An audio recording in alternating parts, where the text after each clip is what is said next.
Les deux piliers essentiels du mariage sont la formulation entre le tuteur et le prétendant, la demande et l'acceptation. On pourrait citer 2 piliers, 3 ou 4, selon comment on les présente. Il faut la présence du tuteur ou de son représentant, la présence du prétendant, du marié, de l'homme, ou de son représentant, la demande explicite et l'acceptation explicite. Si on les catégorise comme ça fait 4 piliers. Quand on dit 2 piliers, c'est sous-entendu. Quand on dit la demande et l'acceptation, sous-entendu du tuteur qui est présent ou son représentant, et du prétendant qui est présent ou son représentant. Donc c'est pour ça que parfois, certains savants citent que 2 piliers. Parce que c'est sous-entendu. S'ils font la demande et l'acceptation, c'est qu'ils sont là. Ou leurs représentants sont là. Barakallahu fikum. En général, le tuteur prend la parole en premier en disant « Je t'ai marié ma fille une telle ». Il faut qu'il la nomme, qu'on sache c'est laquelle. S'il ne la nomme pas, au moins il la décrit. « Je t'ai marié ma plus grande fille ». « Je t'ai marié ma plus jeune fille ». Qu'on sache c'est qui. S'il n'a pas nommé son nom, au moins on sache c'est laquelle. Et le prétendant dit « J'ai accepté ». Qabiltu. Il est permis que le prétendant dise d'abord « J'aimerais que tu me maries ta fille une telle ». Et lui il dit « Je t'ai marié ma plus grande fille une telle » ou « ma fille une telle ». Et lui il dit « J'ai accepté ».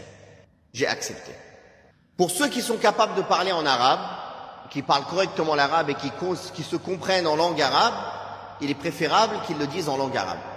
Mais si ils risquent de faire des fautes, ou ils ne parlent pas correctement l'arabe, ou ils risquent de dire des paroles même contradictoires en voulant dire le bien, il vaut mieux qu'ils parlent dans leur langage qu'ils comprennent. La demande et l'acceptation doit obligatoirement être faite à l'oral. L'écrit n'est pas valable. Le signe n'est pas valable. Il faut une demande et une acceptation explicite à l'oral. Bien sûr, on ne parle pas de la personne qui n'est pas capable de parler, le muet. Ça reste une exception. Nous, on parle des personnes qui sont capables de parler et d'entendre. Une fois que l'on a parlé de la chose la plus importante qui est la demande et l'acceptation, qui se fait entre qui et qui? Le prétendant et le tuteur. Ou le représentant du tuteur et le représentant du prétendant. C'est permis. Le prétendant peut désigner son oncle, son grand-père, son frère, par respect, pour le représenter. Ils font dans certains pays. Dans certaines coutumes, c'est toujours le grand de la famille qui représente le petit qui veut se marier. Il n'y a pas de mal. Mais dans ce cas-là, le tuteur, il dit « J'ai marié ma fille une telle à ton frère un tel, ou à ton fils un tel, ou à ton petit-fils un tel. » Et lui, il dit « J'ai accepté ». Il ne dit pas « je t'ai marié », parce que sinon il lui a marié à lui. Attention. Il faut faire très attention à ça. Barakallahu fikum. De même que le tuteur peut désigner quelqu'un pour le représenter.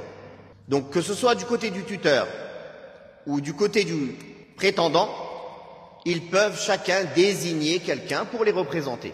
Un proche comme quelqu'un de lointain. Par exemple, le tuteur habite dans un autre pays. Il connaît un musulman de confiance dans le pays dans lequel se trouve le prétendant. Alors il le désigne pour le représenter. Une désignation claire, on a des preuves qu'il l'a désigné pour le représenter, pour marier sa fille. Alors cette personne-là mariera la fille du tuteur niyabatan anhu, à sa place, par procuration.